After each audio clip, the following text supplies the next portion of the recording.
What up, bros? Welcome to another Brograph Brocast. I'm Dave. And I'm Matt. And I'm David. And I'm EJ. And I am Mitch. Woo! Yeah. And we've got Nick and Chris, who are just like... Nick's over here reading the Freelance Manifesto by Joey Korenman. Nice work, Joey. This looks good, man. And Chris is just like passed out on the bed. I don't know what his deal is. He's on Reddit. Oh, okay. So we are hanging out in the hotel room and attempting to do a podcast here before Seagraph starts. There's been a whole bunch of announcements and stuff like that going on. Seagraph, we've got... you got a sale going on, by the way, EJ?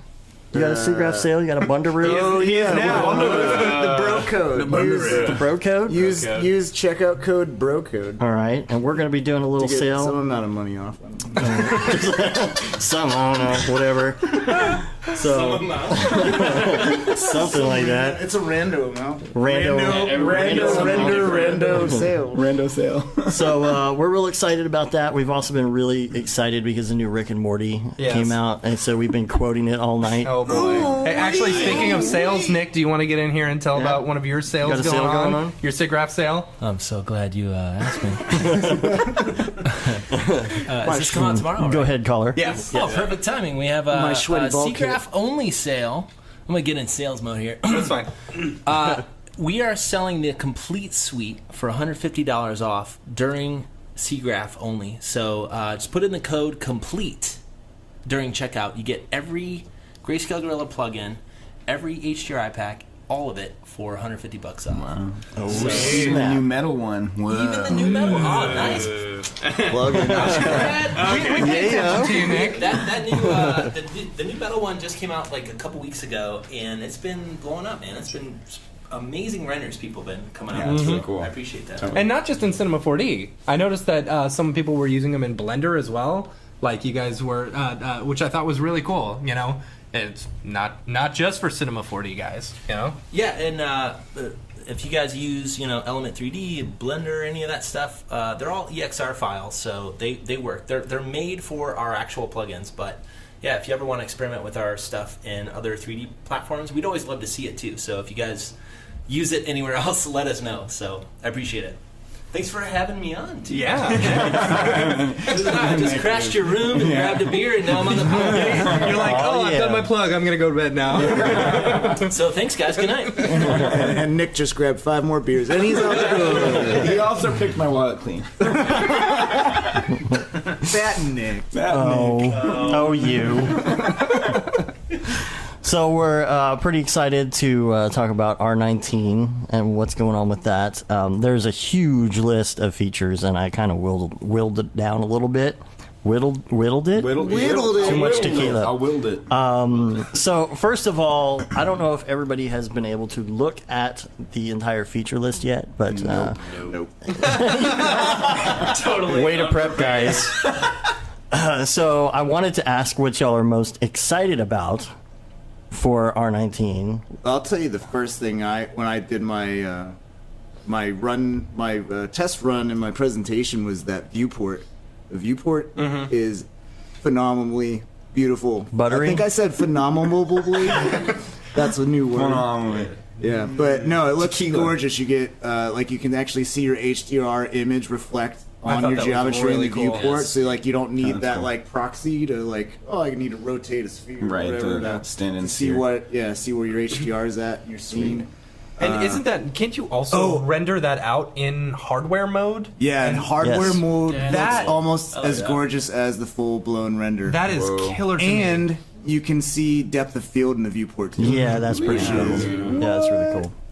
And that's kind of, I know me personally, that's kind of part of my workflow. Whenever I start something before I do anything, I do like a quick software or hardware render and bring it into After Effects just to have the placeholders for the TIFF files or my image sequence.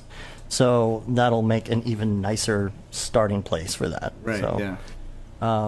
that depth of field, though. Yeah. That depth of field, though.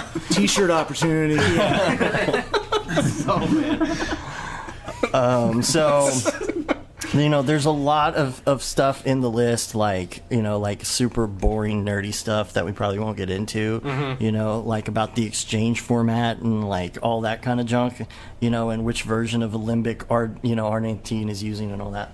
So we probably won't get too much into that. Bot noise. So workflow UI, we kind of talked about that a little bit. There's better media support now. There's a lot of speed improvements, enhancements. It says better support for CMYK and YUV images. Have you ever accidentally loaded a CMYK image into a texture and been like, what's wrong with this thing? No, because I'm not done it. I have an After Effects. I'm like, Yeah, why is my After Effects. texture all yellow and blue and it's supposed to be red? I don't know what's going on, but I guess maybe that'll help. And then for animation, it's funny, every time that they come out with the announcements, like I'm not a character guy at all. And so it's like, look at all this character stuff you can do. I'm like, that's great. Yeah, but you can always use that for like other MoGraph stuff. Right. But I'm like, oh, joints. Oh, God, I'm so bad with that. No, they There's added always stuff other uses, like Yeah. they added stuff to pose morph, and I E.g. before I got Pose morph. pose morph. The muscle Pose morph. stuff? Move that pose morph. The muscle stuff, The right? muscle. What? It was showing like Is the there muscle muscle? thing with the Muscle? Yeah, it's with the, pose morph of the muscles. the weights. Weight painting or that's something. pretty sweet. Yeah. Oh wait, Yeah, so you that can you can add, morph like- between weights. I don't know. I Says don't know about that, but create there's like create muscles and tweak the deformation at key poses artistically without setting up and rigging complex muscle objects. So that's kind of I cute. never used. I've never used But see, that's what I'm muscles. saying. I don't know enough about Yeah. that aspect of it because I don't use it enough. And so every time I see that section, I'm like, oh, Wait, that's what's- cool, I guess. What's the weighting tool? The weighting tool. What are you looking at here? The weight manager. Yeah. Oh, yeah. Oh, yeah. The weight manager has a little bit of a setup, a different UI setup, but it supposedly has more. Is that something controls. you're familiar with? I opened it because I need to open it in my presentation, but it's just things are. I don't know what's new, but UI changed a little bit. It looks nice. It looks nice, at least. That's good. Okay, so then we've got the MoGraph section, which there's a little more stuff we can talk about here because I think we're all a little more familiar with it. Okay, I always say Veroni, and I know it's not right. I say Voronoi. Voronoi. I used to say macaroni fracture. Macaroni fracture. Hey, Chris, are you awake? Yeah. Okay. Chris just released. You guys just released a tutorial on the new macaroni fracture, right? Yeah. Chris, I would love to hear your thoughts about this. What specifically? Oh, just you were a part of the beta test, and No, I so wasn't. you weren't. No. Oh, never mind then. Then how did you already do a tutorial on Oh no. Okay, we're part of the development Okay, beta okay. stuff. So we don't have okay. to beta test, but we get to make sure our excuse me, we've had tequila. We get to make sure that our software is compatible with it. But yeah, there's a bunch of new features inside the Voronoi fracture. So we've got the new glue, which takes individual cells and merges them together even before they're created. So you get a lot more complex geometry. That's probably my favorite feature. That's awesome. They've implemented connectors into it, so it automatically creates a fixed connector, really any kind, but I don't know why you use anything except for fixed connector. Yeah, the But- connectors look awesome. Yeah. So like, one click, they're all connected together, and now you can drop it, and it'll break when enough force is applied. So really That's straightforward to use that. But they add in a bunch of features where you can use different weighting to make that work and break at particular points. You can also use Falloffs. Falloffs is another one of those character tools that's been in there forever. A bunch of people are like, I love this new Falloff that they've added. That's like, this has been here forever. But now there's a new use for it, so you can use Falloffs to make it break in different spots. They've got new cell scaling so that you can really stretch out different pieces so you can make things look more like splinters. You can make really cool looking slices out of it, really straightforward. But pretty powerful for just like an XYZ setting. And then the other big one is they added detailing. So it's mostly on the internal geometry that you can go and break it up and really displace it so that it looks like there's some structure in there instead of it just looking like these Voronoi cells. Right. So And you the make it look split- more like broken rocks on the inside or something. And the outside's versus- still smooth. Yeah. Yeah, the outside is so smooth. They even have it. They added a new function into dynamics as well, so that it sees or doesn't see deformation. So that means that you can run the dynamic simulation on the low poly version of the Ronoy. Oh, okay. And then the super high poly detailed version is not being calculated, so you can still I get nice, gotcha. smooth, fast. I was reading that and I didn't know exactly what they meant by that. I was on the plane, so I didn't have the videos. I was just reading the text, and I was like, I'd love to see what this looks like. And they've got the splinters too, the wood splinter stuff. I had a buddy that was actually, he texted me just last week. He's like, have you ever tried to do wood splinters or anything like that with Fracture? And I'm like, I don't know of a plugin that does that. I haven't really had to do that before, but And now you have an answer. there you go. now. Yeah, I sent it to them already. They're like, oh, the client changed it from wood to metal, so it's too late. I was like, oh. Metal All right. splinters. There you go. So yeah, that looks good. Is there anything else in the Fracture world? Does that cover it there? Oh, it's sort of related, but this actually is a lot bigger. But even in the kind of the beta documentation, it was kind of hidden away. But the every fall off object, so every MoGraph object, everything that has fall offs. There is a new type of fall off. They built noise fall off in, which is huge. It's like the outside of like a linear or a spherical. That's like the best fall off by far. You can feed any noise from Cinema 40 into it and get that Nice. falling off with displacers or Paxos, effectors. get your Lucas, get your what else? Get your Wave turbulence. get your noise and your Some squanches, your squanch noise, Get your Swifty. your swifty noise. Swifty noise. What about the new sound effector? Have Yeah, you looked I've- at that at all? I saw Rick demoing it. Max and it on looks- Rick? Max on Rick. And it's pretty like super flexible now. Well, number one, you can actually import any sound file, so you're not just like, oh, it needs to be this bitrate wave file or whatever. You can Right. bring in MP3s and MP4, like any kind of stuff. And that's video as well. So like the media support is way expanded. It doesn't require QuickTime or something now? No, yeah. Natively, something like that? I don't know. I don't understand how all that works. I don't know anything about that. I'm gonna stop. I had some vague recollection, but then I just felt. Oh, but so the sound effector, you can actually program where like the like bass beats or the treble beats, like what frequencies you want to drive certain things. Yeah. You can actually drive color as well, like super easy. So That's it's neat. like way improved. And actually, If anybody's ever used sound keys, trapcode sound keys, Oh, yeah. Oh, yeah. they brought in a couple features similar to that where you can really isolate certain, like you could see the frequencies that are popping when a snare hits, and Right. literally draw like a little square around there, Yeah. and say, hey, when this fills up, make this, make the snare move or whatever. So Right, totally. it's just much more control than the previous version had. Sweet. Yeah, new interactive frequency graph, sampling the sound with several probes, different modes to map probes to clones, and different ways to colorize the clones. Well, That's that's cool. fun. ooh, we. Improve so much Rick and Morty. it's gonna be just All Rick and Morty jokes. So just like every other show. Improved precision for source fall off from effectors. Improved speed of the volume effector. That's nice. Man, I'm really excited about that noise fall off. That Yeah, sounds really awesome. Let's talk about rendering.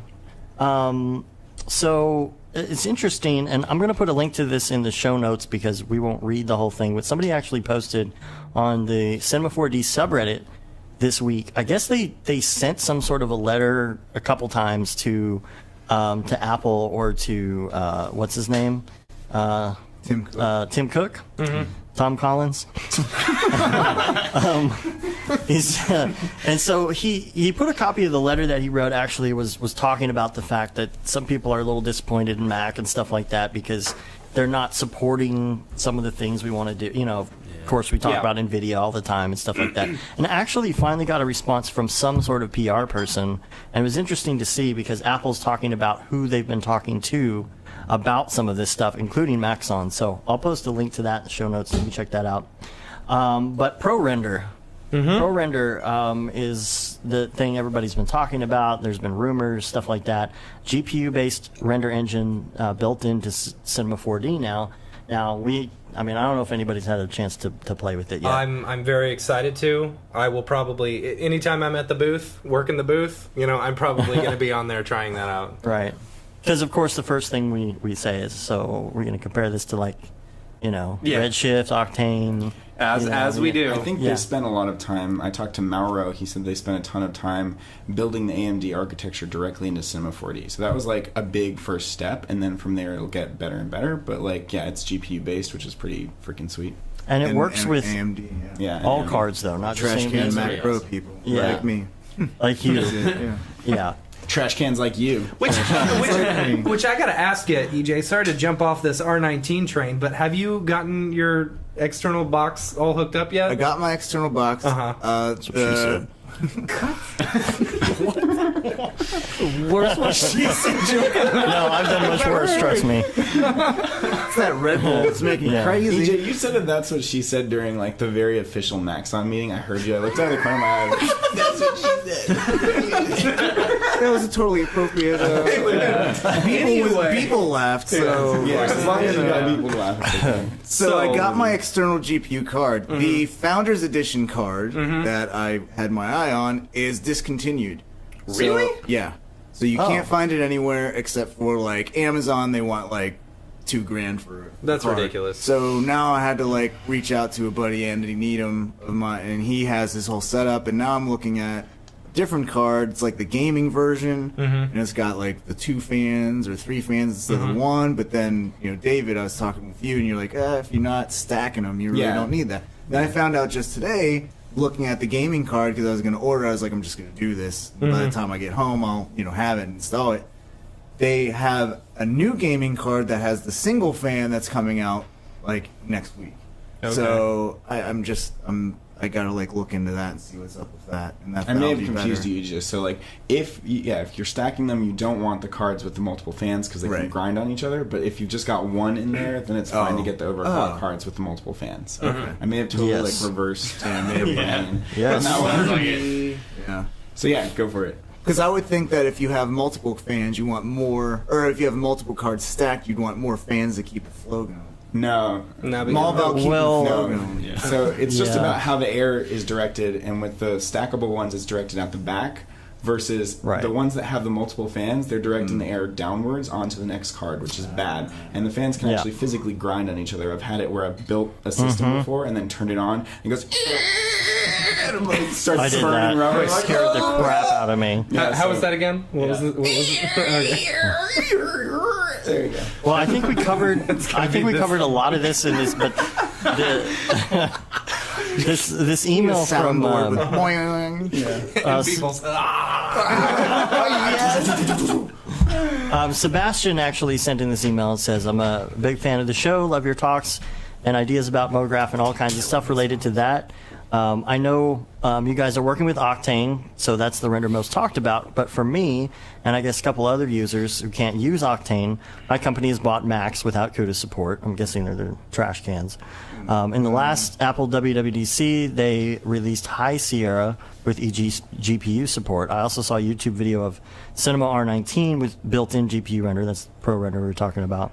What's your take on that? Is there a future in eGPU and maybe Mac render like Octane that'll be supported by AMD? Thanks for taking the time to read my email. By the way, I'm listening to episode 94 while writing this email. Lol. which one is that one? Yeah.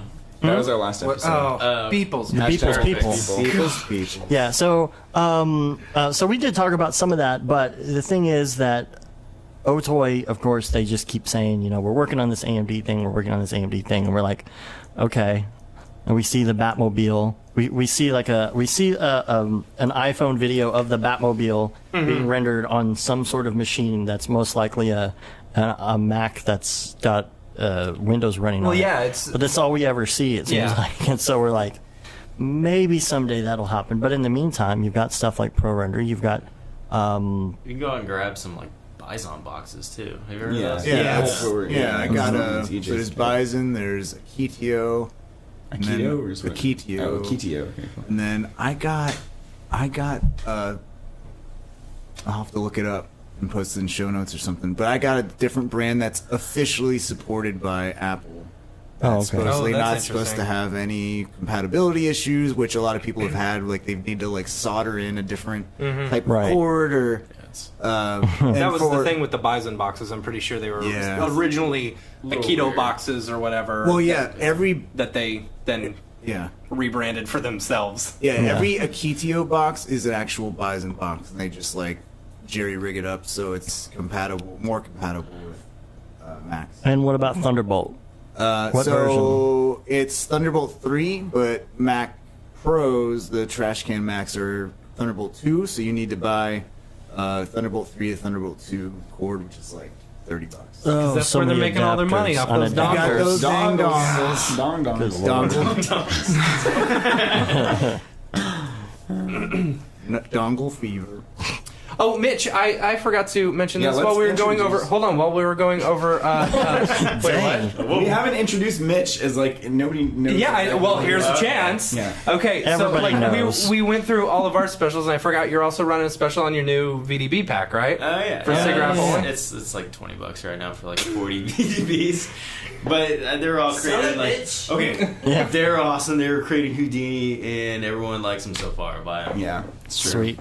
You got the nebulae, you got the smokes and abstracts, and Abstract is kind of cool. You can create some like super weird like alien world stuff with those. I've been Was using it- them to make some space stuff. Space. Yeah, I totally dug the So is Phil render you Roberts. did the other day where you were messing with Ray the, Zero did a bunch Crank of. the volume Oh yeah, so I all the totally way like. down. So I fell on this by accident. I was like playing with making these nebulae, and then I like cranked the scene scale to some absurd amount, and that changed how the volume step length worked. So it made so it made it as if I'd really like smashed the volume step length all the way down. So they became super dense and like these weird blobby like cellular looking weird things. Have you seen this render? That No, I didn't see. It's Which one beautiful. is that? Is it freaking in the? weird. So and Mitch was like, "What have I created?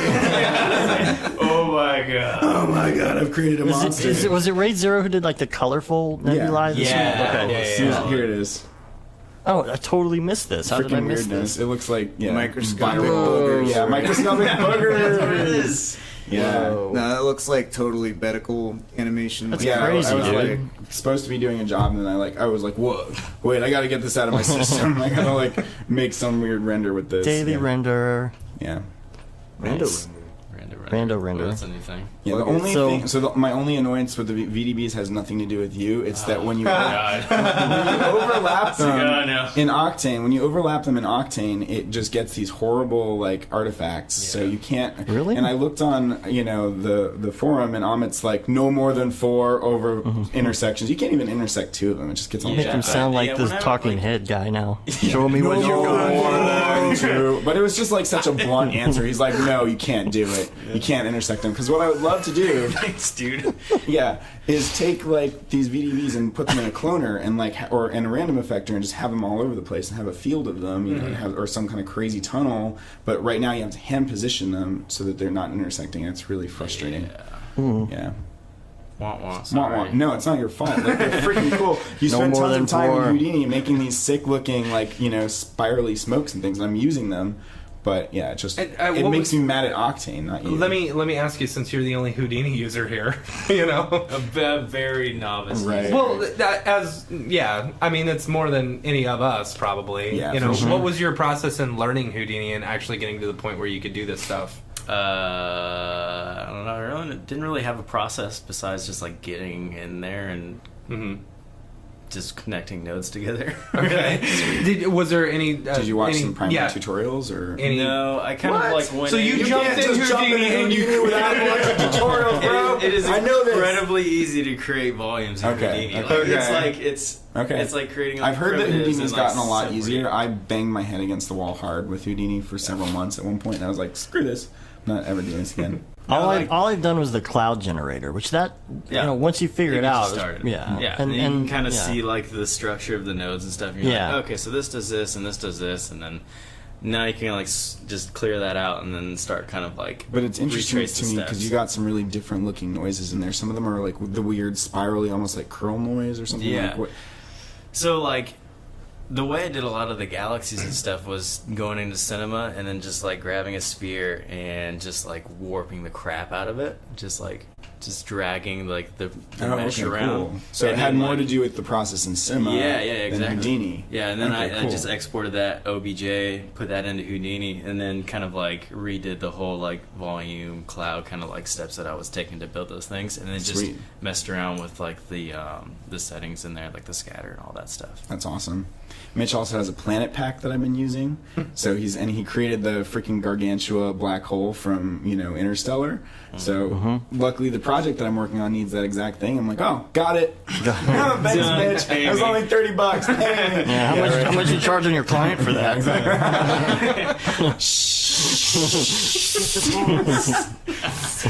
Secrets. All right. Oh man. Okay. So some other things that are coming out. Okay, PBR workflow.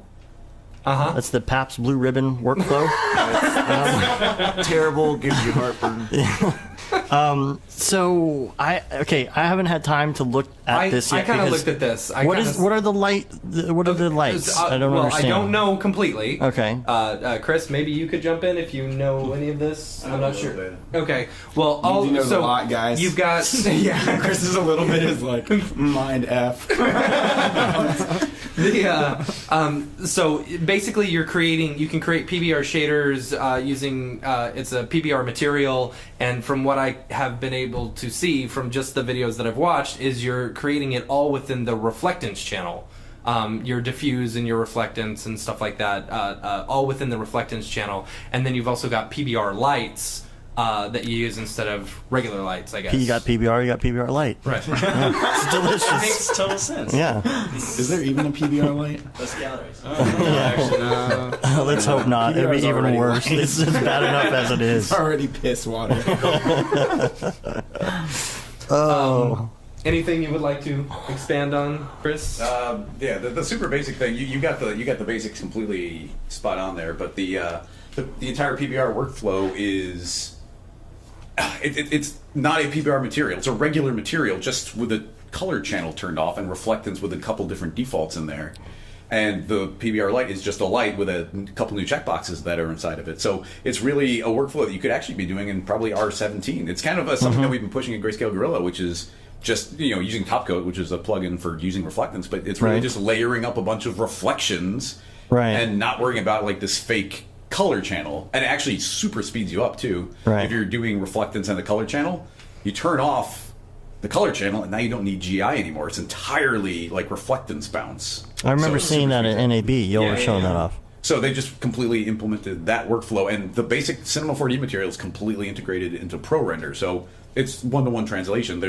It's just a different preset. It's like using the constraint tag. Like there's different modes, but it's all the same tag. And what are the extra light options in the light? Or what are they doing? Lights. Yeah, I'm not super clear. There's some stuff with seeing the light in the viewport and. Oh, okay. Yeah, nothing terribly crazy. Like it's pretty much your regular aerial light, but with some settings that work better on this reflectance-based workflow. Right. Well, have you worked with Substance Designer? I have, actually. That's what I'm super excited about. I'm trying to get into more of that because I really like the idea of having the procedural textures for lots of things. That's a black hole. Like you start playing with the nodes. There's my first node-based texturing I ever did because I don't really use third-party renderers, but I started building out some materials on there, and it's like, okay, I'm like 200 nodes in on this group shader, and I'm still going strong. Like, oh my god, I can't believe what some people are coming up with. Like sometimes, I guess on Facebook groups or somewhere, people will post their screenshots and say, "Hey, I made this texture. Here it is," and it's just this giant node tree. I'm like, oh my god, that was like 2 days worth of work for one texture. But what's great about Substance Designer, and then the way it's even implemented in the cinema, is that you're not making one material. You're making a potentially infinite amount of materials, because it's almost like Espresso, where you drive any parameter, so you can like change a seed, and now you've got a different type of metal. Or you build up a couple different settings, and I've got a wood maker I was kind of tinkering with just to learn Substance, and it's like infinite types of wood out of this one substance I made. And the fact that the way it brings it in too, and we were talking about this at dinner, the fact that I don't know, just like curves, for example. You put a curves on something and that controls the amount of rust or something like that. But you can name that, and if you're making like a rust texture or something, you can name that when you bring it into Cinema. The way it translates is you have a slider bar that is labeled the way that you labeled it in your node. Yes. Which is really cool. Yeah, and you can drive any potential material in there, completely change everything. Yeah. It's even got and it translates directly into Espresso and the user data and all that. So you can have drop downs and sliders and percentages and color pickers and it's all covered. It's pretty neat. That's awesome. That's awesome. I want to play with that more. There was some other stuff in here about PBR, I think, but it might be some of the same stuff we already talked about. But what else do we have here? We've got the viewport enhancements, which we talked about a little bit already. The depth of field, though, and all of that, and the depth of field effect with bokeh. That's kind of cool. Area lights can now be shown as solid in the viewport. What does that mean? I guess like an octane light. Wireframe? Yeah, I guess that's what that means. The spherical camera, that's cool though. Yeah. 360 cameras, dome renderings, field of view helper, different mapping formats, stereoscopic rendering. That was, I guess it was was it this stereoscopic camera or the spherical camera? It was like a Cineversity thing you could download before, and I guess it's kind of a native that's thing the now. spherical one. There's CV cam, CV Right. VR cam. Yeah. Shout out Rick Bear. Max on Rick? Max on Rick. We need to get him on here. What's cool about the depth of field thing in particular is that like being able to see it almost live while it's happening. Yeah, you don't need to render it. Yeah, well, you don't have to like fiddle with it a whole bunch in order to and then render in order to Test see it, exactly what it looks like, Totally, and that yeah. you can actually see it in there. And so there's not a lot of pre-rendering that you have to do in order to make sure that it looks good. Yeah, that was one of the things that I loved about working with just Octane, just for that specific reason. It's just like having the ability to like mess around with the depth of field and things like that. Just like, oh, there it is, perfect. I think that's like one of my favorite parts is like when you build something, you make it all pretty, and then you're in Octane, and then you're like sitting there using that focus picker and like your keyframe and your rack focus. And yeah, you can like focus on just like the super minimalist details when you have like that amount of like information coming at you in like that quick of time. Like, so you can just make things like way prettier, way quicker. Yeah, I don't know. I'm really excited about this release specifically because of I think this is one of the biggest like improvements because everyone's trying to. I think a lot of people are seeing, Octane and Redshift and Arnold and their live viewer, being able to update so quickly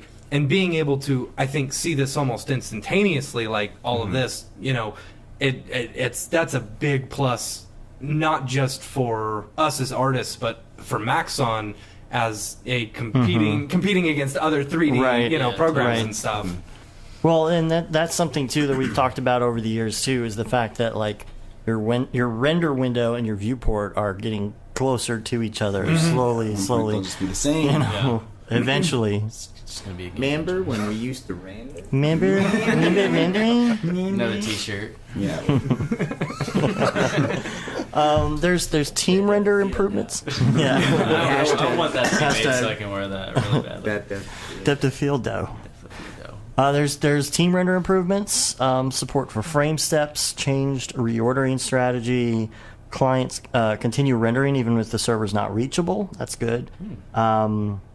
Automatic service discovery. That's also good. What is that? Well, okay, now I haven't used Team Render in a while because we've been doing like network rendering in Octane for forever now. I've used it actually just recently. Really? I've been Cinema 4D Lite for like 2 months straight. Like learning the ins and outs of everything because I really want to like I'm working on something for it. So can't like. tell you. I'm working on a tutorial series for it. Oh, okay. Yeah. But we told you. We told you. I'm working on a tutorial series for Light because I want a lot of people to move over, who are stuck in After Effects to be able to start using Light so that, we can get more Cinema 4D users and kind of push that out. And so I've been trying to find faster ways in order to like render and stuff, because rendering through After Effects sucks. And so I've been using, like, I'll open it up on my computer and then render it out just for tests and stuff like that. But I have been using Team Render. So what's the new update? I went on a terrible tangent about that. Where are we going with that? No, the automatic service discovery. Now it's been so long since I used it. I remember, like, didn't you have to like manually enter your computers before by IP address or something like that? Yeah, something like that. I don't know if it's just kind of an easier you system have to, now. Yeah, I mean, you manually had to type in the. You had to make sure, one, that they were all up to date on the same version, you know, and that like exactly you had to manually the same type in the version. security token and stuff like that. Mine was always 69. Yeah. It was though. 2069. It was though. We worked at that place we worked at. Like every single one of them was 69 for the token. I'm just saying. I mean, no reason. No reason. So, one thing I wanted to bring up while you were on the Cinema 4D Lite thing is that you went and spoke at the After Effects Yes. Dallas meetup. Yeah, just this last week. Did we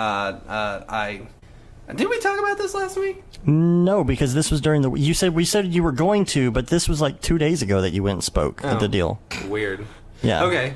Anyways, I went and spoke at the Dallas After Effects user group meetup. It was a lot of fun. It was very cool. We live streamed the whole thing. We'll put the link for you in the notes. And so I was just basically showing off Cinema 4D Lite and just kind of the things that I've discovered and quick workarounds. And, you know, it's amazing to me that... So I was showing off how to do a simple logo in Cinema 4D Lite, and when I was originally trying out this, I went through it the way I'm used to doing it, where I took an Illustrator file, saved it to outlines, merged it, and then realized all of them are connecting in weird ways, so that I had to then figure out how to connect and delete, because there is no connect and delete in Cinema 4D Lite. So you had to use the spline mask, but you can't use the spline mask with like 5 splines in it, so you have to do a child of a child of a child of a child of a child of a child, you know, and then put another spline in each of them. And it was very messy, and it took me a really long time. And so then I discovered, just through a weird happenstance, I was like, basically, I want to see if this works. And sure enough, it did. So I took the Illustrator file into After Effects, threw it in a composition, set it as a 3D layer, and then exported it as using the Cinema 4D exporter, and then opened it up in Cinema 4D, and everything was extruded and textured. With the layers and everything. With all the individual stuff, and it was perfect. Yeah. Like, so all I had to do was change the extrude a little bit on some of them, and then add some bevels and stuff, and then I was off to the races. Like, Well, it literally took no time at all in order to make a 3D logo. And this is the thing about Cinema 4D Lite, is that so many people don't know about it. And there was a live stream that I was watching of you present this, and there's no cameras or anything, so you can't see like who's in the room or anything like that. But like, I remember like the audible like gasp when you showed that feature, because this is a room full of After Effects people, not necessarily Cinema 4D people, and they're like, "Whoa, you can do that!" It's like, and see, that's you the have thing. this. Like, I'm. And this may be stupid. I may be dumb for trying to, you know, push Cinema 4D Lite to a bunch of Cinema 4D, you know, Prime users or Studio users or whatever, you know. But really, I use it when we're out on a gig and we're with clients who don't have Cinema 4D, but I want to work in Cinema 4D, and I'm passing off the project files to them. You know, it's not my fault if they don't know Cinema 4D. It's built Cinema 4D Lite. It's built into After Effects. You know, at least it's they like, have it. Like, for example, it's not my fault if they don't know Mocha for AE. You know, if I'm motion tracking something, you know, I'm still going to work in it. So I'm trying to find as many workarounds as I can in order to hand off the project to other people. So I wanted to know Cinema 4D Lite as well as I could in order to work around some of the limitations that is given. You know, right. I don't know, but it's a phenomenal program, and you know, I really want to start pushing it for After Effects users, really, because for After Effects users, it will take your game to a whole nother level without having to spend the $3,500 for software. But then you'll love it so much that you will want buy to it. spend the $3,500 for new software. That's how they get you. So cool. So we'll look forward to that tutorial coming out as soon as we get through our mess of ridiculous months of work. August is going to be crazy. It's going to be insane. So yeah, hopefully we'll still have shows. All right. So some other things are the new tone mapping post effect, speed up for standard renderer, which is good. Shadow map filtering improvements for OpenGL. From modeling, I'm just going to read like some of their copy here so we can talk about it. Cinema 4D has always made it easy to create objects interactively, and the process is even easier with Release 19 with improved keyboard modifiers for object insertion. You can simplify. You can simplify objects with a fast and flexible polygon reduction generator, which is awesome.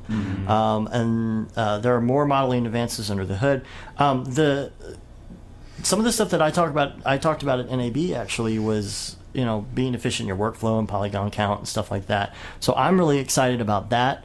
And if I'm not mistaken, you've got the polygon reduction, but then you also have the level of detail object now, where you can actually have an object and put something in there, and you can actually tell it what the level of detail is based on certain things. So like different criteria, like user-defined level, like you just do it manually, screen size, or camera distance, which I think is really cool, because if you've got your viewport, you want things to be super speedy, and if you have a 200,000 poly or tri car or something and it's in your scene, but it's way in the background and you're trying to work on something else, usually what you got to do is, okay, I'm going to put that in a layer and I'm going to turn that off, turn off generator, all this other stuff in that layer, and so that's off, and then you can work like butter and you do your thing and you turn it back on. But this is just an easier way to do that. Say, like, if it's way back there, don't worry about it as much.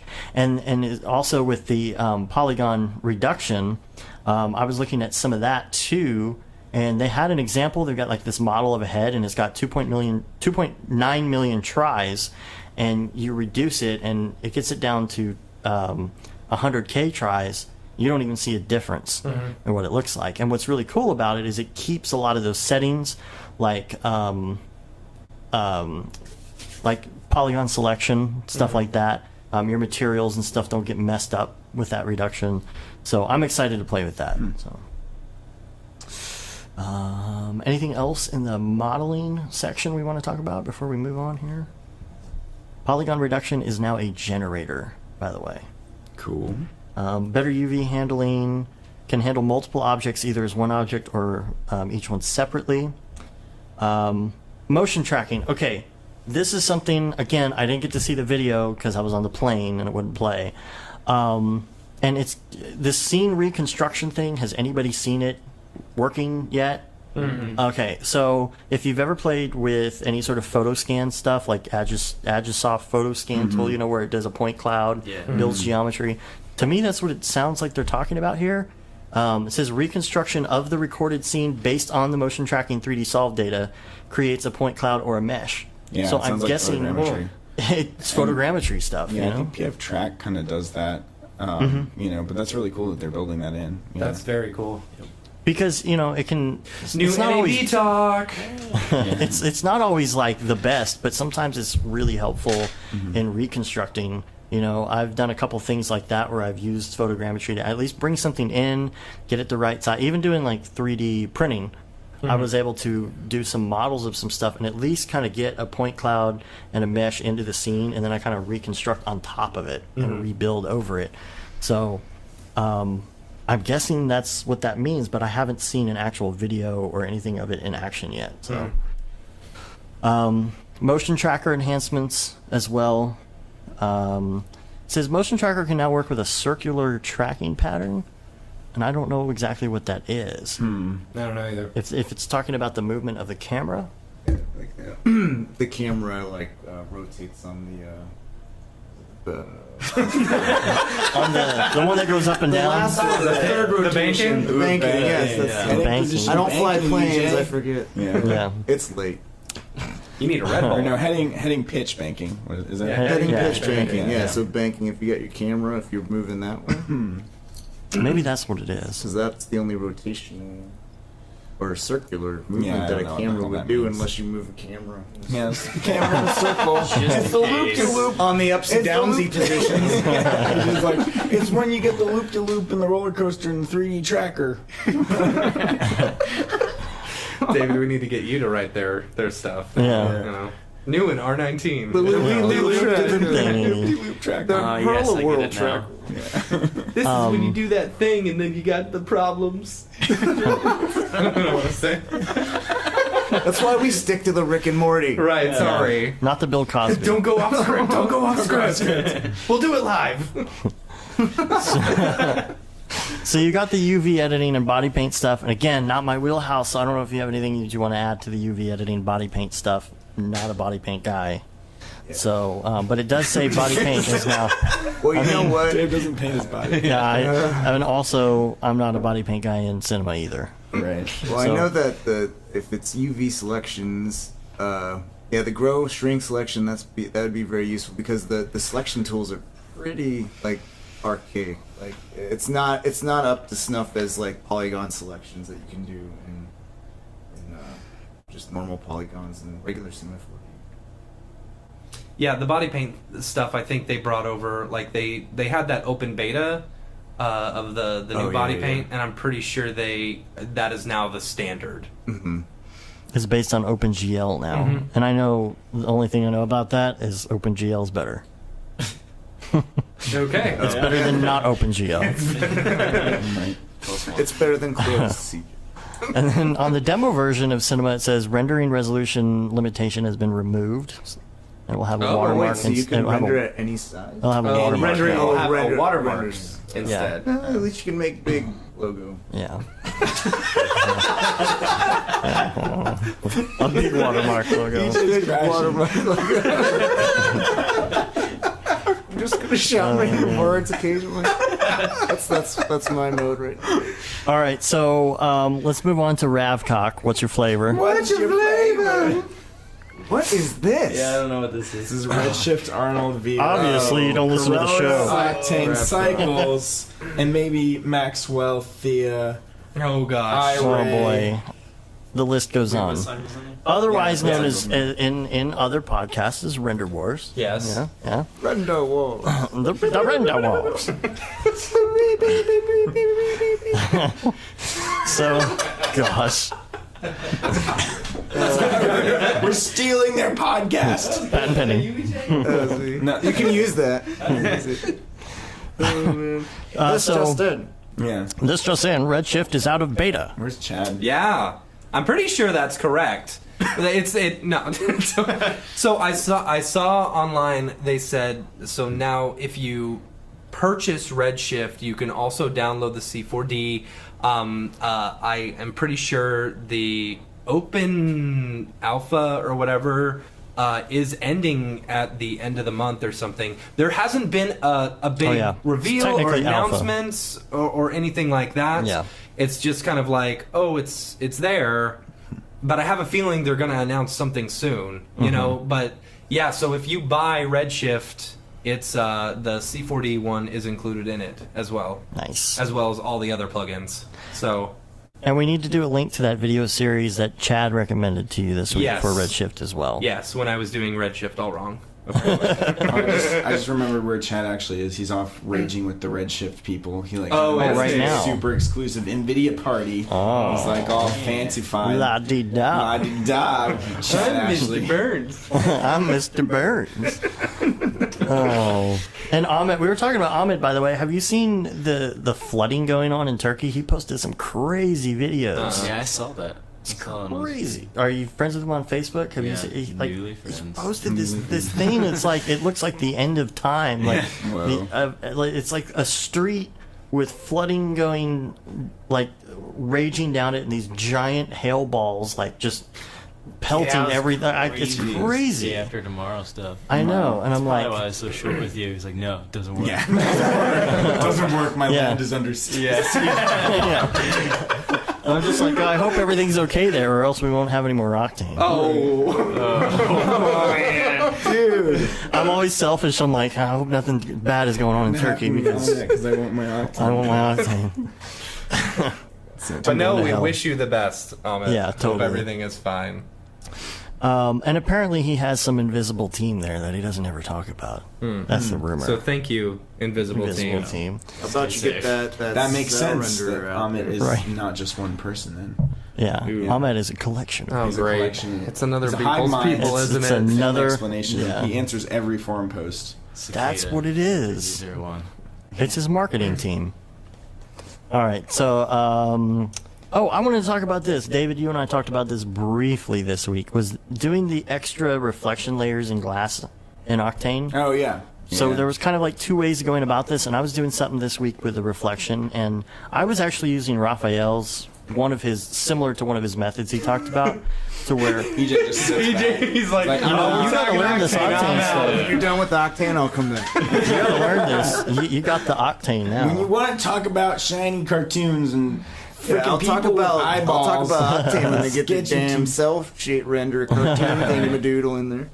So okay, this is a technique that I use because whenever you do anything with glass, the reflections really aren't that reflective-y. Yeah. And so I was using his technique of taking a completely mirrored, You're doing a mixed material between a mirrored. right, And with a- the and a index glass. of 1, and then just mixing that in and finding your, Cool. your mix point. But you were talking about a different method. Joey Camacho was on the Twitch stream for Learn Squared at one point. He said the way that he does glass materials with like a thickness is that he reverses normals on the other side of the glass, and somehow that creates this effect where it's not doubling. Like a lot of the time you'll get this weird doubling effect with glass. I don't know, that's his version of glass materials. I haven't tried it out yet, but that's what he's said. That seems like it would make sense, I believe. Well, the thing is, like, I'm sorry, I'm going this over my head. I don't know how like that previous works at all. projects that I've done,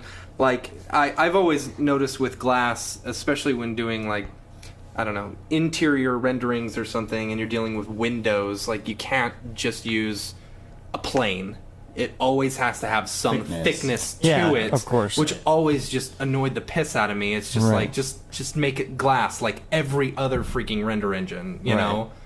But and the index of refraction always seems incorrect to me. yeah, Like if you were to type in like physically what it is. Oh, yeah. And I think it might have been Raphael again, like made some sort of like crazy way of going about typing it incorrectly, like with all these nodes and stuff that you can actually put in the correct. that's. Oh, yeah. I mean, I- well, that's awesome. That- Yeah. that- I don't Like, can they understand just how fix like, that? his brain works, or like where is he beaming this information directly from God?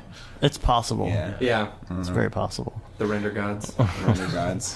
And then That's our trademark, by the way. Is it? No, it is now. And then you had an article, David, I had an article.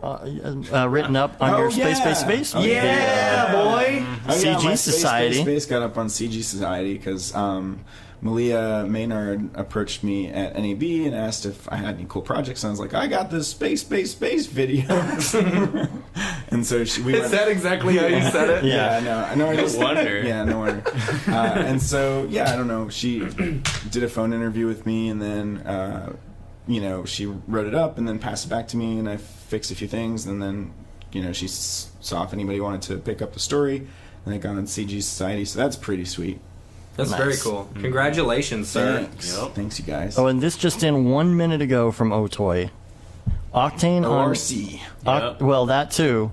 Yeah. Oh, pretty I cool. forgot to put that back in. Yeah. ORC is live, but also Octane on iMac AMD GPU will be at our SIGGRAPH 2017 booth. What? Okay. Oh, we gotta like bombard there. Now, here's the Like boots thing. around. I guarantee you, it's an iMac that's running Windows. You We think just so? gotta push EJ up there and have him have some tears running down his face. Like, please, Big old I don't want to move to PC, you guys. Please, sir, may I have sir. some more? I just want to read lied some to me final about cartoons. Celsius. It's not Your even poop like a mouth. big space scene. It's just some little cartoon guys. Coming out of your mouth. I'm even wearing my Happy Mac t-shirt because I'm keeping the yeah. dream alive. Nice. Nice. All right. Yeah. Interesting. It's all right. But, yeah, okay. All right. So into our last section here. Wait. What? Oh wait. ORC. Oh, Let's you talk have some about stuff. that. Yeah. ORC. So ORC was announced today that It's live. It is live. And I'm ready to try it. Yes. At some point.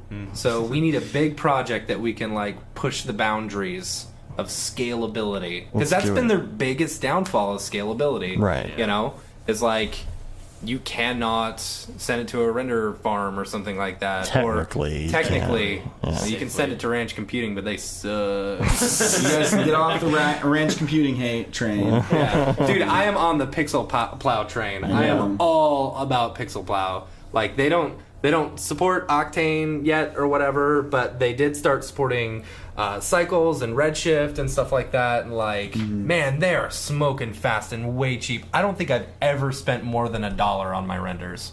Well, that's the other thing too, is that you've been bringing in your Cinema 4D Lite stuff to Pixel Plow. Yeah, exactly. So I've been trying to find the fastest way to render because, like I said, rendering through After Effects sucks.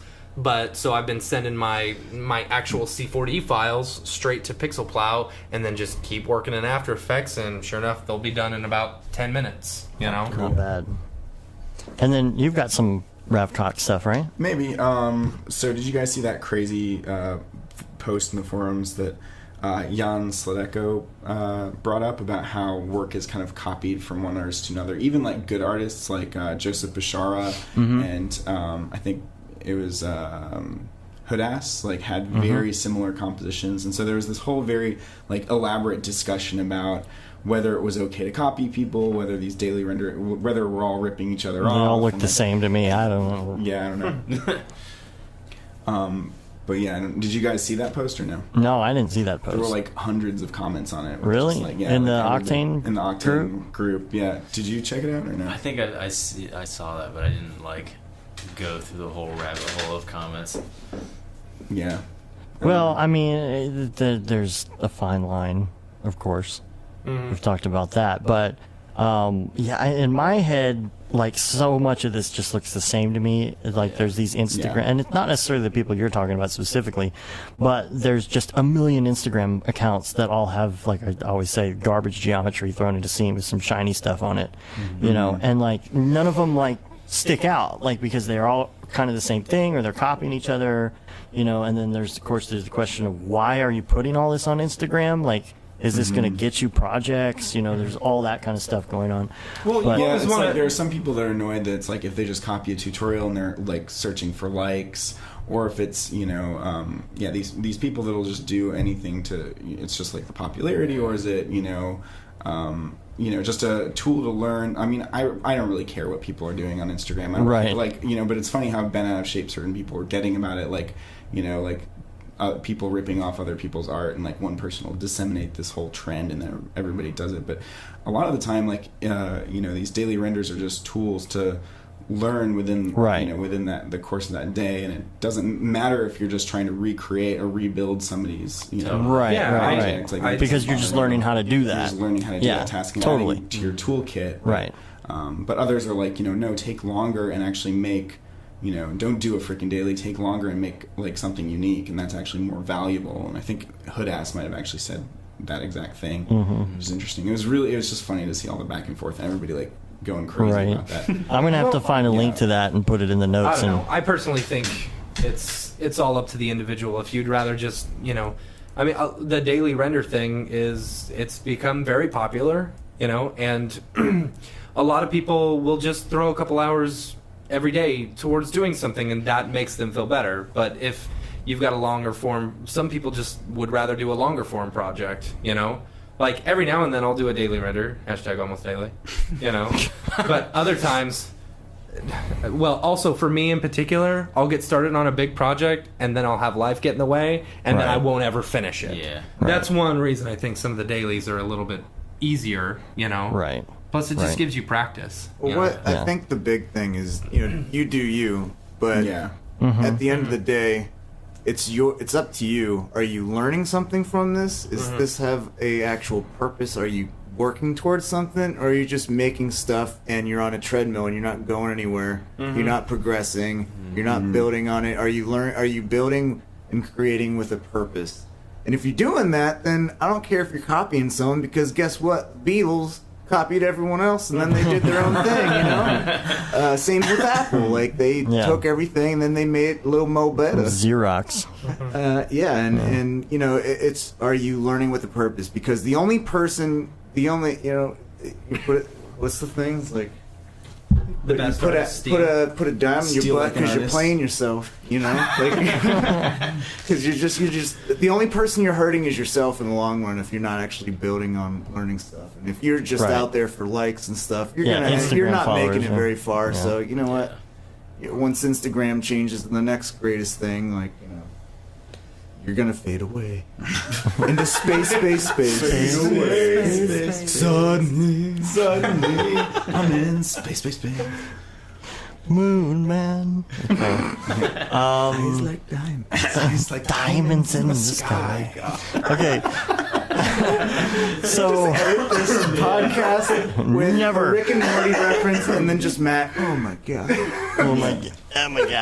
Cringy Matt. So I'm going to post a couple. There's not much to talk about on this one, but I'm going to post a couple links as well as an article. The biggest holograms in the world. I saw this EDM artist who apparently is really big, and I've never heard of him, but there were these like giant astronaut holograms above the audience and stuff, and there's all this video, and I'm like, did you see that? I didn't see it, but it's crazy. I didn't want to talk about it. I didn't know you. Eric, it's Prydz. Prides. So, like, I saw these pictures, and I'm like, how is that possible? I didn't know you could do holograms that big right now. Apparently you can. I didn't know that. But there's a whole article about, like, how they did this with lasers and all this other kind of junk, and it's, like, they really... lasers. They dug down into it. It's in Wired, UK, actually. Also got a video. These are all quick little things here. Also have a video that I just happened to come across because I was working in Forester this week, and it's about how to do distribution patterns with Forester using like bitmaps. So I thought that was pretty cool. Isn't that? I mean, can't you just scatter using Forester based on bitmaps as well? Well, no, that's basically what it is. Okay. What it was just showing, like, you could do these like colors and lay the stuff out. And I'm pretty new to Forester, honestly, especially like the multi-cloner stuff. See, I've done a lot of trees. Instead of using multi-cloner, you could just use Octane Scatter.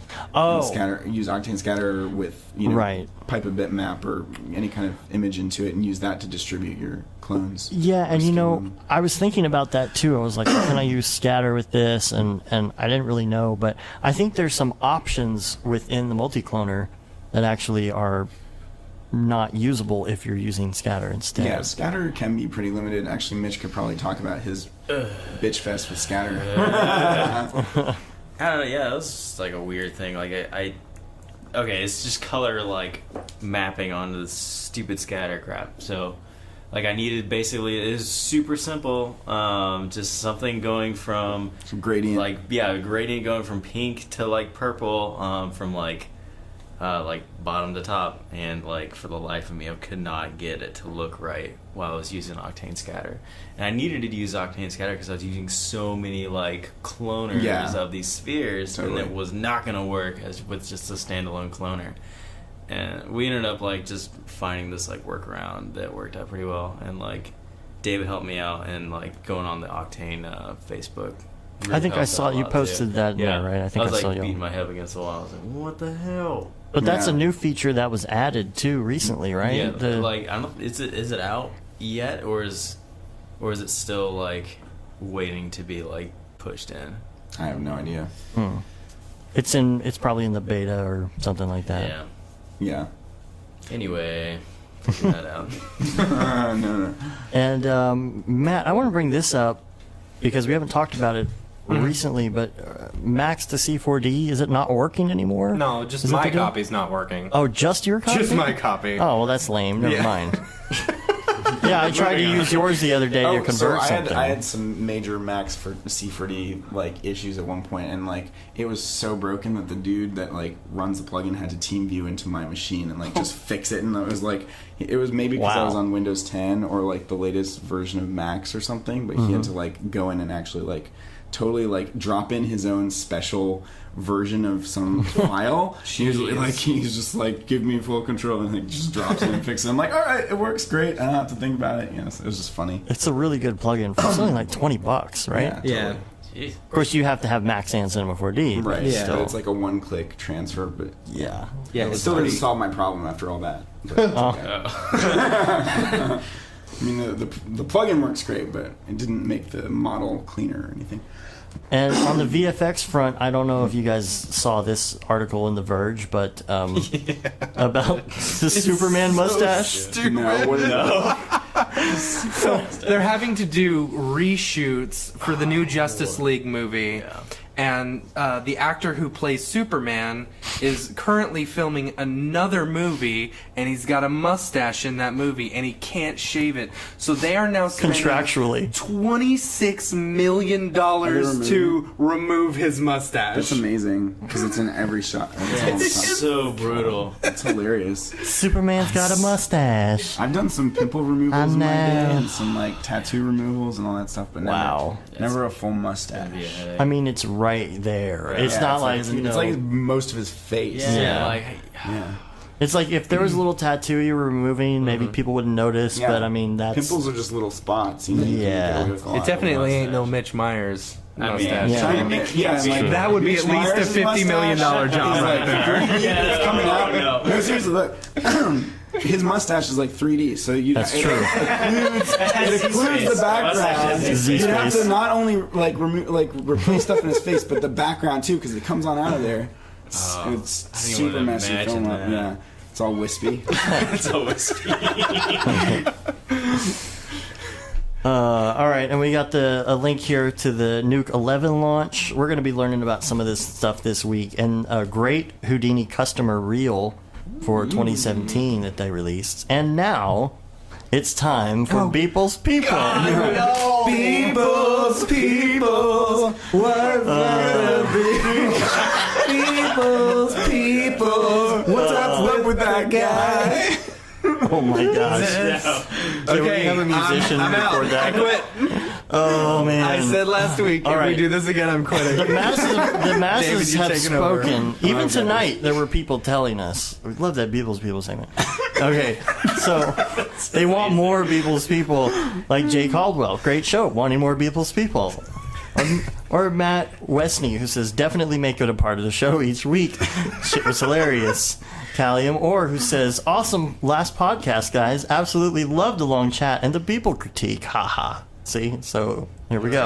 All right. All right, guys, have fun. All right, we're gonna look at 3 of them this week. Okay, number 1 is called Grow. If you go on the not Instagram, the Twitter account, you can see this. I don't know if y'all have pretty. interwebs. Now, if you're following along at home with this, God. all right. First of all, can you see this, David? I can. Okay, because I know, like, you and I we're on the same level with the Beeple's People. We got this. All right. same level. Okay, first thing that I see is the tree. I'm thinking Forester, right? Because Yeah, people I'm like pretty the sure Forester. he's really big in I was Forester. really This- hoping this tree feels special to me. Maybe there's some subsurface scattering going on. it's possible. I would say highly. He almost made it to the underlit. It's hotel tonight, underlit. and we were gonna have Beepleception in this. People session. I don't know how he can. Yeah, I but didn't make it. I feel like Oh, there's man, this, Nick's I feel so like into there's this. area light. I feel like there's this area light down here that's totally lighting up the ground and it's coming up and hitting the bottom of this tree all pretty like. Mm-hmm. Yeah. you think that's not just like reflection? No, dude. Nah. There's like this invisible area light right in the middle of the scene that's just on All there. right. I think I do really love the reflection in the water, like Super how it's pretty. really got the glow of the tree. Damn it! I can't believe I'm doing people. Can we talk about the people now? Yes, No. we have to talk about the people. All right, so will, my but- theory, he fell down that hole, and He's on a phone. He's on the phone. He's on Zoom the in. phone. Is it? Yeah, look, looks like look. a businessman, right? Oh, you zoomed in. We've he's- got the magnifying glass on the Enhance. people. He's got Enhance. a pretty sweet backpack Enhance. too. It's a Jansport, I think. He's like Detail. Yeah, he nailed it. trapper keeper. In there. And it could my be. question is about what's in the backpack. Yeah. You know. Well, I mean, this where it could gets be stupid. like the guy from. Remember the guy from last week? You know, it was an underground Very cavern thing. This similar. might be Like, the maybe same they're area. meeting up. The dude through the portal. That's why he's on the think phone. he's He's trying got to a lot of find him. cash. His buddy. For They're cocaine. both stuck in this underground cavern. We can't get out. I'm by the gold tree. Yeah. Oh, I was by the portal. Maybe people made him a path with that. He's using the ivy grower sorry guys. He's using the ivy grower plugin, right, to make those ivy like things. Maybe he's like making him a path so he can climb up and meet his friend. Maybe we caught this in mid-transformation because you remember the portal from last week? Maybe these It's lights just about to open. are just about to open right now, and the two of them He's are on going the to phone, see he's each other. worried. It is What open. the F Look are at this. you? Look at this Yeah, bright yeah. stuff. Look at It's this not bright stuff in the solid right background. now. It's like these 3 dots. It's like opening. It's like this web that's it's like a membrane that's coming apart, man. Cracked the code. Yeah. So 4 out of 5 Beeples.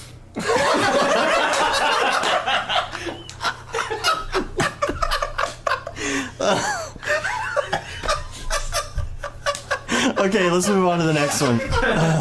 Okay, we're gonna move to. If you're following along at home. Okay. Now we're at.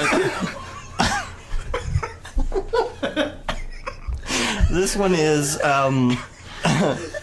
titled iPhone 36s. All right, where's this one at? Now he did a similar one. He did a similar one last week, right? Yeah, he did one kind of like the. Well, he did another Apple one. Very culty. Now, Yes. very There's a culty. website called Cult of Mac. Yeah, that's true.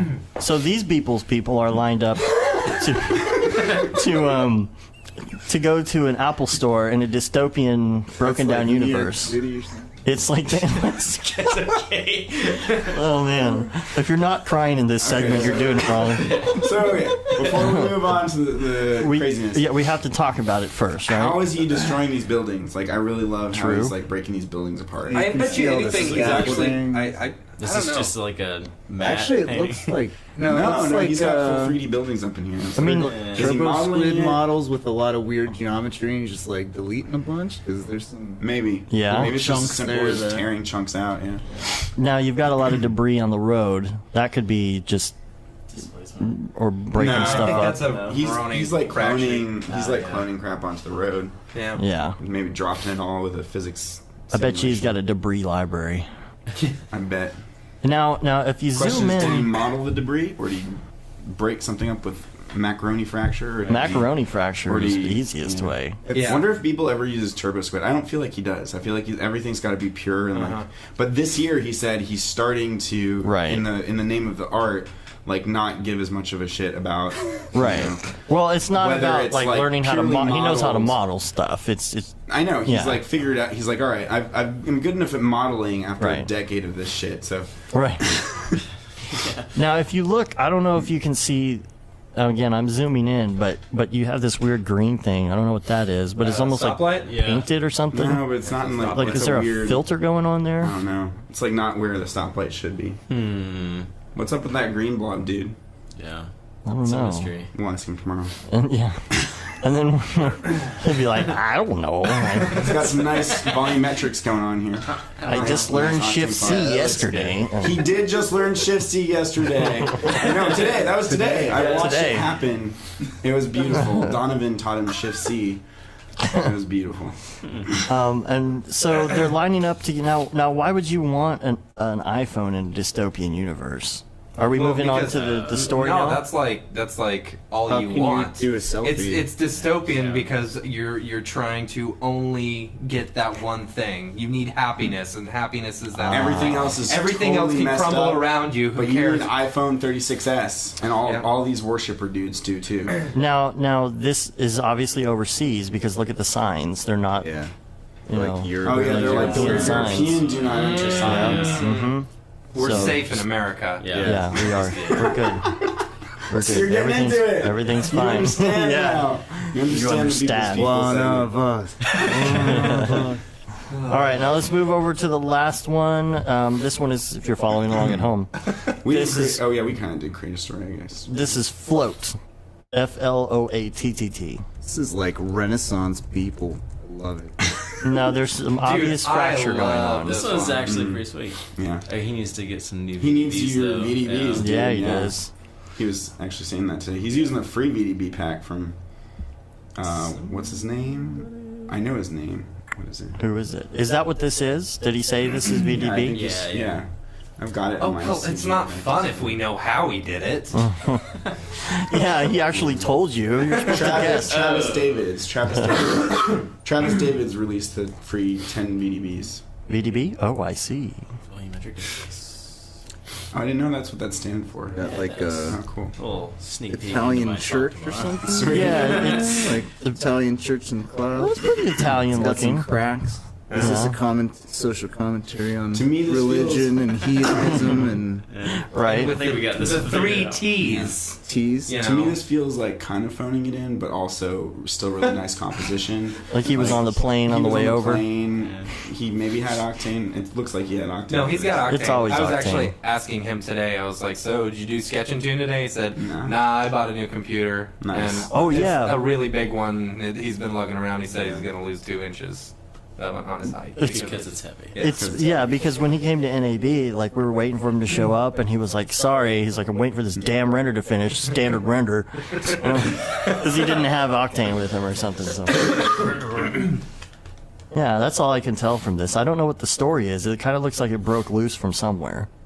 Well, it's a castle floating in the clouds. Oh, full well, of see, volume. you've got Crumbling out. that's where the crumbling stuff is going to the iPhone 36s. You know, all that is crumbling down onto the Destruction ground, of and it is civilization. lifting Well, maybe- above. Let's think It of is this. rising above.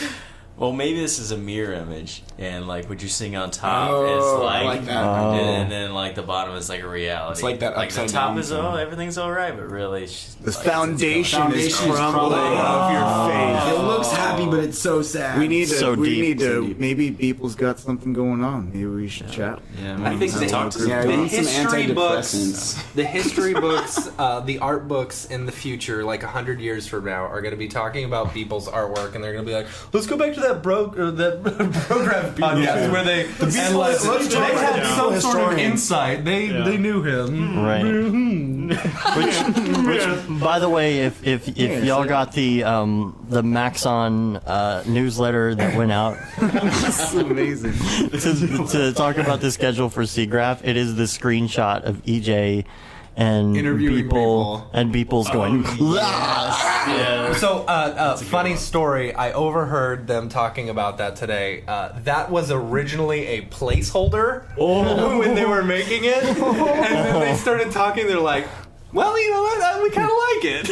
And it ended up makes being. it look like a fun show. Yeah, You need to totally. be Yeah, it here, does. Totally. and you really do need to be here. Yeah. If you're not, And we feel shame. honored that Shame. the video that we shot was a part of that. So that's pretty cool. Totally. Anyway. All right, so let's move on to some emails and such. I think y'all might have some things to say about this. What do we got? We already talked about the one with the eGPU.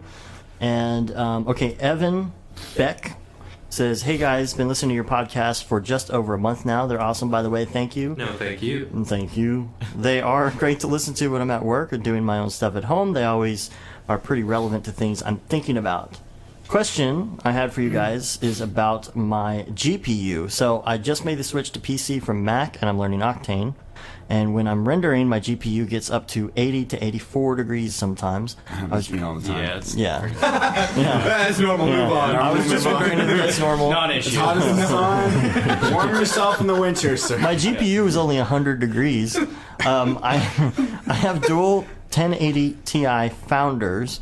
It's getting pretty hot. Lol. Just wanted to see if you had any insight or suggestions. If that doesn't seem right, always am seeing you guys using Octane. Thought this would be a good place to ask Evan. My office is always the hottest place in Me my too. house. I'm like Yeah. sweating my ass off. We Yeah. just got AC. It sucked before we got AC. But Well- I mean, like, get a bigger case. We- open we up both- your case if it's like a long render. so, Yeah, like, we've keep got it from we melting. actually have open air cases. Me and Dave, our two PCs are actually open air cases, so that it'll kind of cool down a little bit. And mine's ghetto rig because you know those tall fans. I put the tall fan next to the open air case and just let it run I through. have a desk fan that's directly pointed like, Yeah. to my like tower.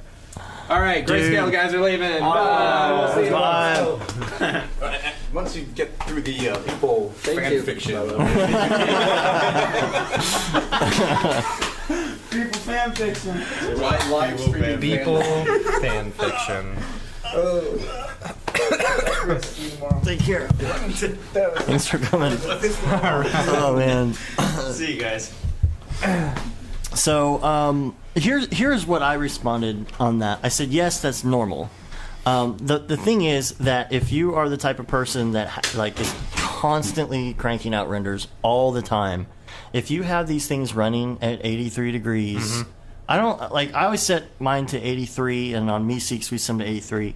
But that's our render node. Can do. So, but we got 4 of those stacked on top of each other, and so yeah, they get really hot. Certain ones get hotter than other ones, but if you are constantly rendering on those cards at 83 degrees, like every day, day in, day out, there is going to be some wear and tear on them. Yeah. So you do want to kind of keep it down. We don't like put stuff out to render that often. Like, you know, it might be every couple days or whatever it is, you know, or some overnights or whatever. So it's fine in that case, I think. But, you know, if you're working probably like at a company or something and you have those and they're just constantly rendering, you might want to consider a water-cooled solution or possibly just bring it down a little bit if you can afford to on your control software. Yeah, you know? your control software, if you're working on a PC. Yeah. It'll let you limit the temperature if you want, but that'll definitely bring down the speed. Render power. Yeah. Right. That's going to be the only drawback there. So, then we've got this person's name is Steel Tomorrow. Hey guys, I'm currently building and we answered this, but we're going to read it anyway. I'm currently building a tree generator plugin, harsh stuff, inside Espresso and Python, and I have a question. Is there a way to have deformers coordinates, for example, y-axis compensate for its height? To be specific, I'm trying to get to the bottom end of the deformer to always be aligned to 0 centimeters on the y-axis while able to adjust the height. Once the height is adjusted, the scale of the deformer goes out of position of the y-axis. If I could move the axis of the deformer, it'd be fine, but I can't find a solution to that either.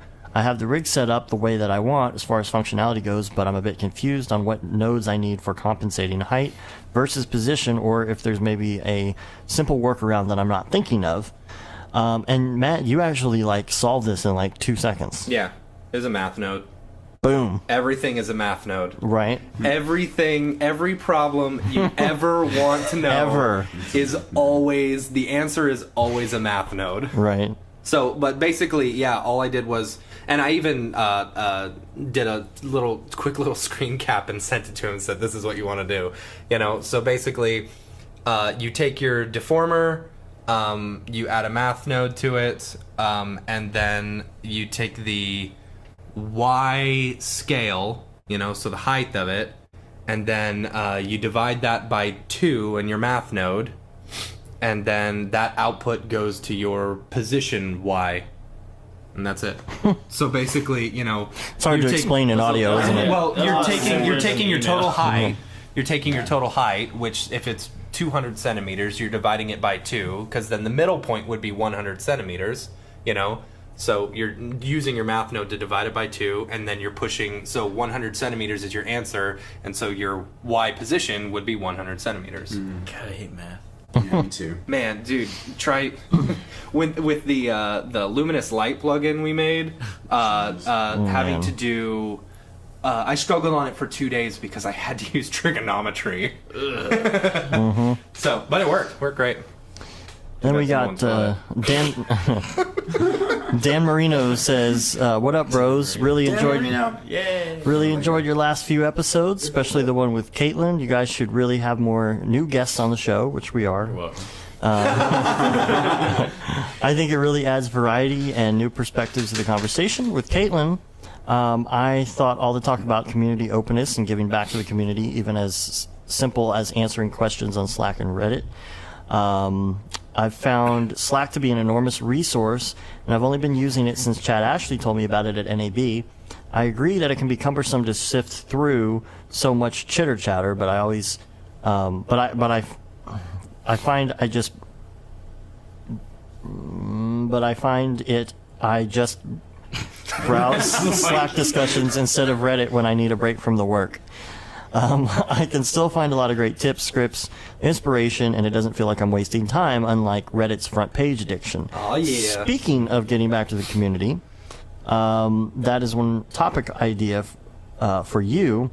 Making tutorials. I'm getting to the point where I'm ready to start giving back to the 3D community and sharing my knowledge, but I've never made a tutorial, and I want to make a series of tutorials mainly for my beginner coworkers so I don't have to show them how to do the same thing every time. That is such a good idea, Yeah. especially for people that you work with. You know, yeah.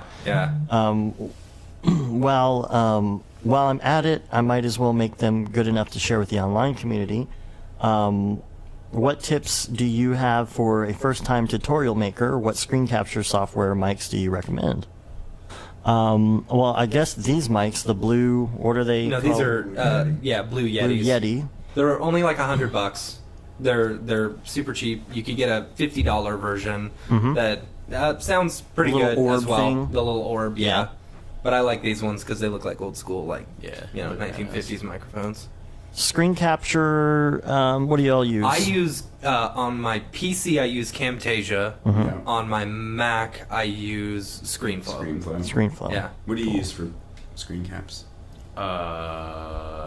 Nothing. Nothing. Like, I used like what's that thing that's on like Windows now with like the Xbox like integration like screen capture for video games. Yeah. That's why nothing Yeah. has freaking audio on it. I was wondering. Yeah. It's awful. And I'll probably get something like these or something like that in the future. If you don't feel like spending money, QuickTime has free screen capture. Yes, and if yeah, you're on QuickTime Mac. on Mac was good. And These little, are just $100. These Yetis. yeah. Yeah. Little known fact too, if you plug in your iPhone with the USB cable to your computer, it will come up as a source in QuickTime in your QuickTime recording window, and you can flip down from instead of like a camera, like an iSight camera, to the phone, and your phone will pop up on the screen, and you can record that if you That's ever need to cool. use that too. And then Ravcock mentioned Pro Render. This might be stuff that we already talked about. Yeah, it's pretty much stuff we talked about already. About the R9T announcement, Pro Render, AMD GPU stuff. So I think we kind of covered all of that already. But there were some links that he sent that I will post in the show notes that are related to that about Pro Render and such. Have fun at SIGGRAPH. Excited to watch the interviews and the presentations. Then Kyle said, I wanted to say thank you for the show. I emailed you guys a couple years ago. I've been listening since. You guys have been a huge resource for me, although you're You must mostly be listening from the beginning. Yeah. We're about to hit 2 years, and you know what that means. Oh boy. You get to Future. take a Oh, look man. 10 years into the future. Last year anniversary, Mitch, we did this ridiculous future episode Oh, man. where we Awesome. pretended we were 10 years in the future. It was so terrible. It was so bad. Talking about how pissed I was that HDMI was going away. And After Effects could almost preview in real time. Yeah. Yeah. And Octane 4 still was not out. No. Oh yeah, of course. Although you're mostly 3D, the industry information has helped me take the leap to go full-time freelance. Keep up Yeah, the awesome boy. work. I just did that too. Yeah, Mitch. Congratulations. Yeah. Congrats, dude. Any word on having Joey from School of Motion on the show? Loved his book. Yes, we're working on that.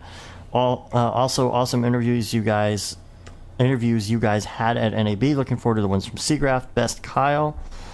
Thanks, Kyle. I think I thanks, Cam. emailed him back almost immediately. Because I've been talking to Joey, and I said, hey, once SIGGRAPH's over, we should have you on the show. And he's like, I'd love to hang with the bros. Whatever. Cool. Some tweet stuff. The Pro Video podcast that we were on came out this week, and the cover is actually a rando render. It's gold pipes.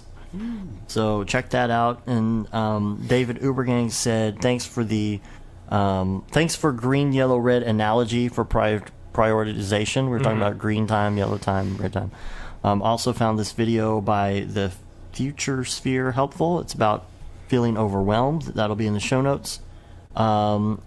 Raid Zero was commenting on the SIGGRAPH intro that EJ posted.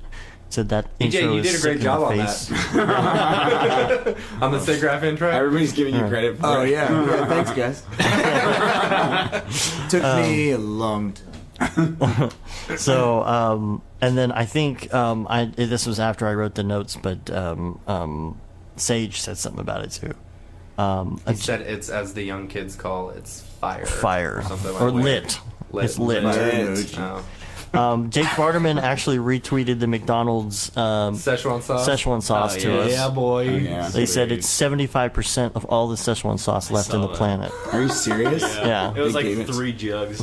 Yeah, in like a Pelican case. So official. And then let's see. Pro Video Podcast. I'm hooked on Rick and Morty now. Can't stop watching. It's so good.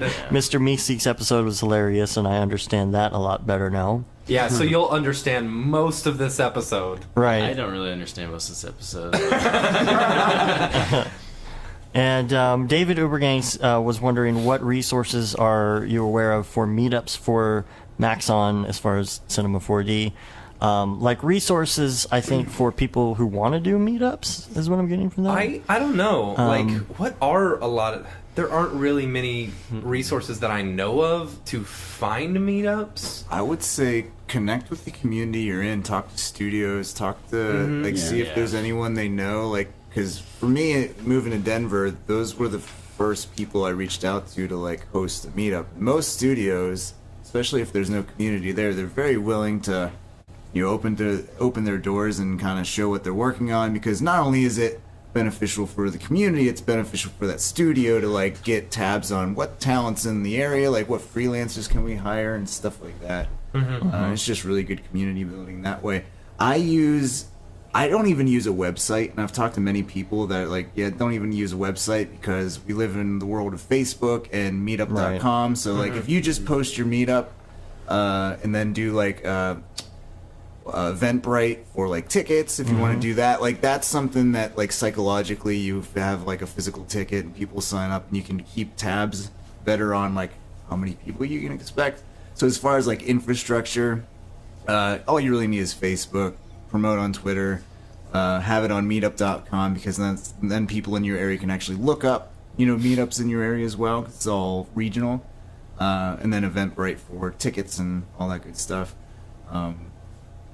Yeah, I would just say, it's community building, so you gotta reach out and reach out to people who know other people and spread the word. And I think the coolest part is that when I started my meetup, I remember listening to a podcast of Chris Schmidt, and they started their huge podcast or their huge meetup in Chicago, and it was very, very like interesting to hear that their very first meetup for the Chicago C4D meetup, which is like huge, and Chicago is known for like building the community of C4D. Yeah. Their first meetup was Chris, Yeah. the guy that he was working with to get the meetup set up, and one other person. Right. Yeah. So I mean, it's too bad they just left because we. yeah, that would have been really interesting. But I mean, that's even you got to build slow, because then once you get that one person told another person, that person showed up for the next one, then next thing you know, it's massive and they have half res and it got sold out in 15 days. Totally. Yeah.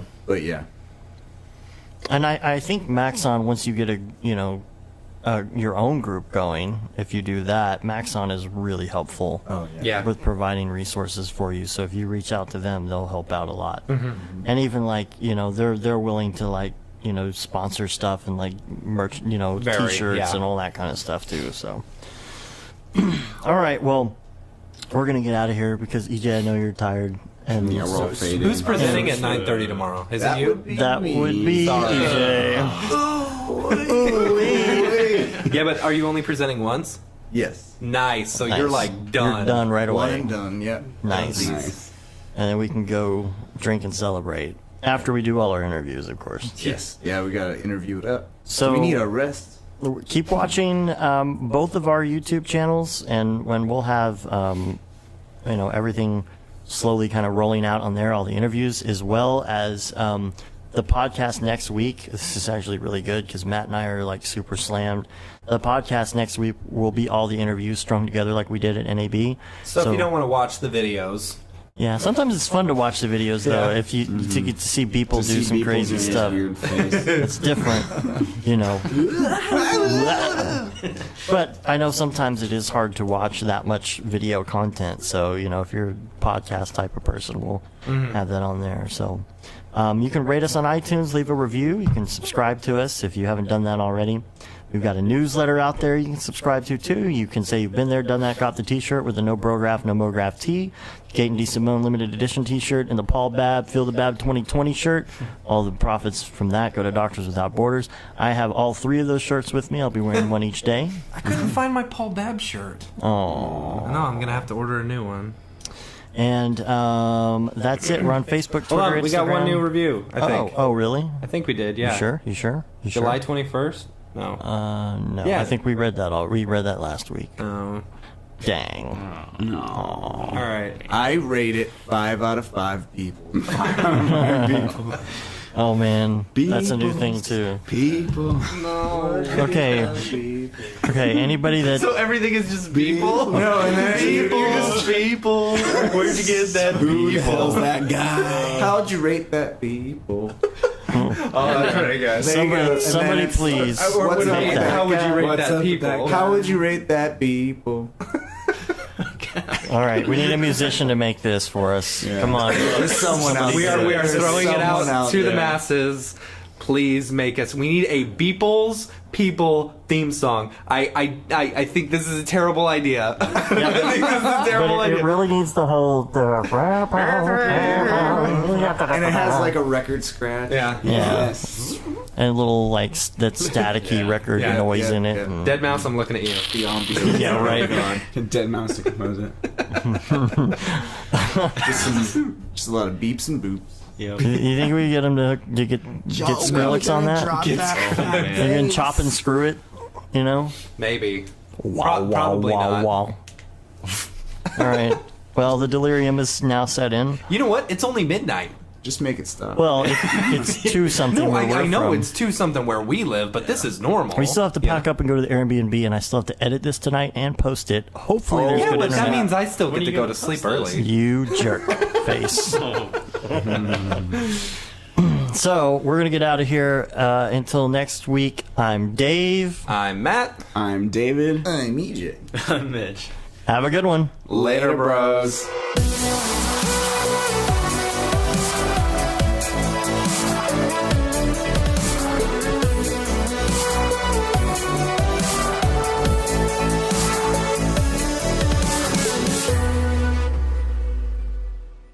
It's pretty good, I guess.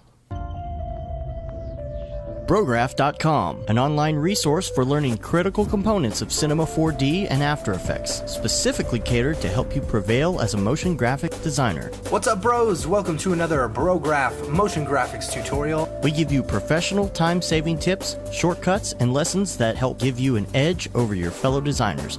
Not only this, but our new Brograph Talks help you in your file management, hardware configuration, and client relations. I love projects that scare me. When our art director comes to us and asks for something that I had never done before, man, it gets me pumped.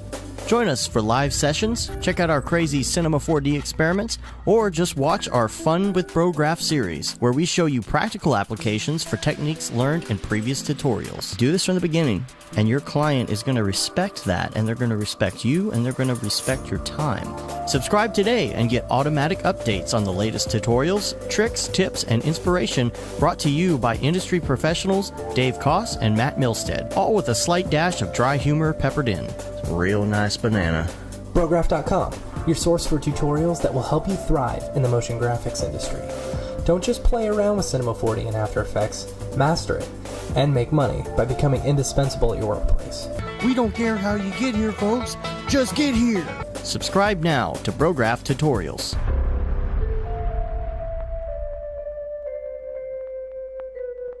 It's pretty good, I guess.